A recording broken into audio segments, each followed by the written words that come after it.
तर हॅलो मित्रांनो, यूट्यूबचा मी म्हणजे खूप दिवसानंतर व्हिडिओ बनवतो यूट्यूबसाठी. तर आज मी अशा विषयावर बोलणार आहे, ज्या विषयावरती म्हणजे तुम्ही तुम्ही हा विषय ऐकला पाहिजे.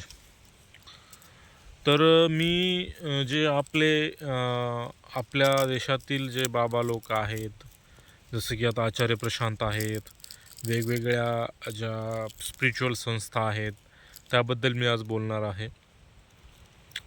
तर मला वाटतं आचार्य प्रशांत हा खूप रॅशनल म्हणजे लीडर आहे. लीडर इन द सेन्स त्यांनी जे कल्ट चालवत आहेत, किंवा कल्ट आपण नाही म्हणणार त्याला, एक त्यांची जी संस्था आहे, ती एक खूप रॅशनल गोष्ट आहे. आणि ज्या वेगवेगळ्या संस्था आहेत, जसं की इस्कॉन आहे, ब्रह्मकुमारीज आहे, आणि खूप साऱ्या ऑदर ज्या संस्था आहेत, त्या प्युअरली म्हणजे कल्ट्स आहेत. कारण त्या आपल्याला काहीतरी करायला लावतात, त्या म्हणजे आपल्याला गोष्टी फॉलो करायला लावतात.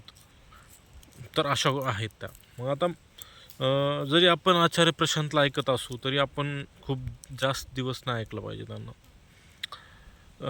काहीतरी म्हणजे ते काय सांगतात, तर म्हणजे स्वतःला ओळखा तुम्ही.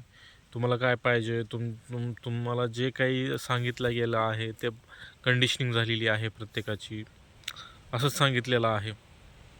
आणि मग ते ठीक आहे, एका पॉईंटपर्यंत त्या गोष्टी ठीक आहेत. पण त्यानंतर पुढं म्हणजे आता ते मग काय करायला लावतात, तर त्यांच्या संस्थेमध्ये त्यांना एनरोल करतात आचार्य प्रशांत, आणि त्यांच्या गीता सेशन्स ऐकायला लावतात. मग गीता सेशन्स आपण कितपर्यंत ऐकलं पाहिजे, तर ते म्हणतात की तुम्ही लाईफ टाईम ती गोष्ट केली पाहिजे. लाईफ टाईम तुम्ही आमच्या सेशन्ससोबत जोडले गेले पाहिजे. तुम्ही म्हणजे हेच केलं पाहिजे, ऐकणं, सेशन्स अटेंड करणं, अवलोकन लिहिणं त्यांच्या ॲपवरती. मग ते पण आपल्याला एक प्रकारे काय करून ठेवतात, तर बांधून ठेवतात. तर म्हणजे मग प्रत्येकाने याच्यावर विचार केला पाहिजे मित्रांनो, की बाबा खरंच आपण हे म्हणजे कंटिन्युअसली आपण मरेपर्यंत ही गोष्ट केली पाहिजे का, त्यांच्या संस्थेमध्ये राहून. आणि म्हणजे त्यांचे जे सेशन्स आहेत ते ऐकून आपण म्हणजे लाईफ टाईम ते गोष्ट केली पाहिजे का, हा एक प्रश्न आहे. आणि मग किती दिवस करायचं, हा एक प्रश्न आहे आपल्याला. तर मला वाटतं आपण एक टाईम लिमिट सेट केली पाहिजे. तर टाईम लिमिटमध्ये आपण त्यांना ऐकलं, समजा 1 वर्ष 2 वर्ष, आणि नंतर मग आपण जिंदगी जगली पाहिजे.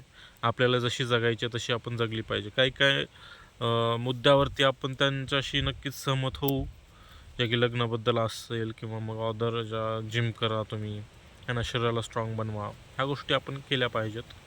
नक्कीच त्याबद्दल आपण त्यांना हे करू. पण तुम्ही म्हणजे माझ्यासोबतच राहा, माझ्या संस्थेला तुम्ही म्हणजे ऐकत राहा, मला ऐकत राहा, हे कितपत योग्य आहे असं मला वाटतं, किंवा कितपत ते आपण केलं पाहिजे, याच्यावरती आपण खरंच विचार केला पाहिजे मित्रांनो.